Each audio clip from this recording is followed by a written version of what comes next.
Hi friends, ನಾನು ನಿಮ್ಮ ಪ್ರೀತಿಯ ವೀರೇಶ್ ವಿಜಯಪುರ್. ಇವತ್ತಿನ ಕ್ಲಾಸಲ್ಲಿ ಯಾವ ಸಂಸ್ಥೆಯ ಕುರಿತು ಚರ್ಚೆ ಮಾಡ್ತಾ ಹೋಗೋಣ ಅಂತಂದ್ರೆ ನಾಸಾ ಸಂಸ್ಥೆಯ ಕುರಿತು ಇವತ್ತಿನ ಕ್ಲಾಸಲ್ಲಿ ಚರ್ಚೆ ಮಾಡ್ತಾ ಹೋಗೋಣ. ಈ ನಾಸಾ ಸಂಸ್ಥೆ ಯಾವಾಗ ಸ್ಥಾಪನೆ ಆಯಿತು, ಅದರ ಹೆಡ್ ಕ್ವಾರ್ಟರ್ ಎಲ್ಲಿದೆ ಮತ್ತು ಇದರ ಉಡಾವಣಾ ಕೇಂದ್ರ ಎಲ್ಲಿದೆ ಮತ್ತು ಇದು ಏನಪ್ಪಾ ಅಂತಂದಾಗ ಇತ್ತೀಚೆಗೆ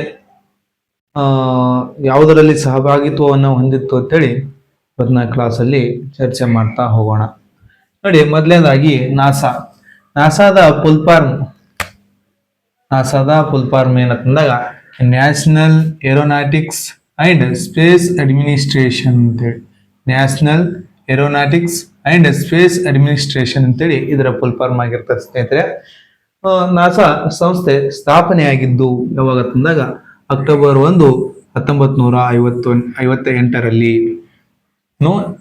ಇದು ಯಾವುದು ನಾಸಾ ಸ್ಥಾಪನೆ ಆಗಿದ್ದು ಅಕ್ಟೋಬರ್ 1.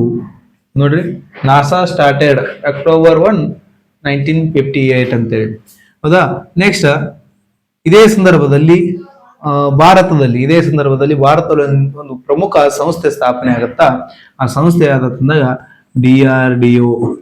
ಡಿಆರ್ಡಿಒ ಸ್ಥಾಪನೆ ಆಗಿದ್ದು 1958ರಲ್ಲಿ. ಕೇಂದ್ರ ಕಚೇರಿ ಇರೋದು ಎಲ್ಲಿದ್ದಾಗ ದೆಹಲಿಯಲ್ಲಿ ಇದರ ಕೇಂದ್ರ ಕಚೇರಿ ಕಂಡುಬರ್ತದೆ. ಯಾವುದು ಡಿಆರ್ಡಿಒದ ಕೇಂದ್ರ ಕಚೇರಿ. ಅದೇ ನಾಸಾ ಸ್ಥಾಪನೆ ಆಗಿದ್ದು 1958ರಲ್ಲಿ, ಡಿಆರ್ಡಿಒ ಸ್ಥಾಪನೆ ಆಗಿದ್ದು 1958ರಲ್ಲಿ. ನಾಸಾದ ಕೇಂದ್ರ ಕಚೇರಿ ಅಥವಾ ಹೆಡ್ ಕ್ವಾರ್ಟರ್ ಎಲ್ಲಿದೆ ಅಂತ ಕೇಳಿದಾಗ ವಾಷಿಂಗ್ಟನ್ ಡಿ.ಸಿ. ಇಲ್ಲಿ ಅಂತ ಕೇಳಿದಾಗ ವಾಷಿಂಗ್ಟನ್ ಡಿ.ಸಿ. ಎಲ್ಲಿದೆ. ನೆಕ್ಸ್ಟ್ ಇದರ ಉಡಾವಣಾ ಕೇಂದ್ರ ಇಂಪಾರ್ಟೆಂಟ್. ಇದರ ಉಡಾವಣಾ ಕೇಂದ್ರ ಕೇಳೋಣ ಸ್ನೇಹಿತರೆ, ಇಂಪಾರ್ಟೆಂಟ್. ಇದು Canadian space centre in Florida.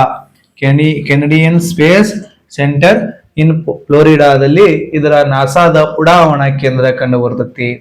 Next important, ನಾಸಾದ ಸಹಭಾಗಿತ್ವದಲ್ಲಿ ಇತ್ತೀಚೆಗೆ ಅಕ್ಸಿಯಂ ಸ್ಪೇಸ್ ಸಂಸ್ಥೆಯಿಂದ ಅಕ್ಸಿಯಂ 4 ಮೂಲಕ ಭಾರತದ ಸುಭಾನ್ಸು ಶುಕ್ಲಾ ಮತ್ತು ಸ್ಟೇವೇಜ್ ಪೋಲೆಂಡ್ ದೇಶದ ವ್ಯಕ್ತಿ. ನೆಕ್ಸ್ಟ್ ಟಿಬರ್ ಕಾಪು, ಇವರು ಹಂಗರಿ ದೇಶದ ವ್ಯಕ್ತಿಗಳು. ನೆಕ್ಸ್ಟ್ ಪೆಗಿ ವಿಟ್ಸನ್ USA ದೇಶದ ವ್ಯಕ್ತಿ. ಇವು 4 ಜನರನ್ನ ಬಾಹ್ಯಾಕಾಶಕ್ಕೆ ಕಳಿಸಿಕೊಡಲಾಗುತ್ತಿದೆ ಸ್ನೇಹಿತರೆ.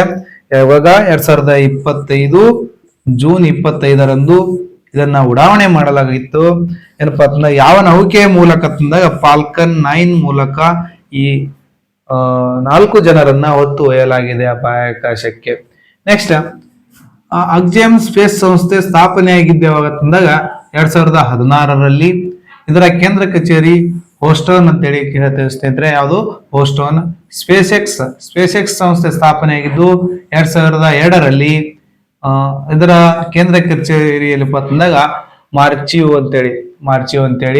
ನೆಕ್ಸ್ಟ್ ಇದೊಂದು ಯಾವುದು ಇದೇನು ಶುಭಂ ಶುಕ್ಲಾ ಇವ್ರೇನ್ 4 ಜನ ಗಗನಯಾತ್ರಿಗಳು ಹೋಗಿದ್ದಾರಲ್ಲ, ಇದೊಂದು ಖಾಸಗಿ ಹಾರಾಟವಾಗಿದೆ. ಇದು ಒಂದು ಖಾಸಗಿ ಸಂಸ್ಥೆ. ಇದು ಅಕ್ಸಿಯಂ ಅನ್ನೋದೊಂದು ಖಾಸಗಿ ಸಂಸ್ಥೆಯ ಮೂಲಕ ಖಾಸಗಿ ಹಾರಾಟವನ್ನ ಮಾಡಲಾಗಿದೆ ಅಂತ ನಾವು ಹೇಳ್ಬೋದು ಸ್ನೇಹಿತರೆ.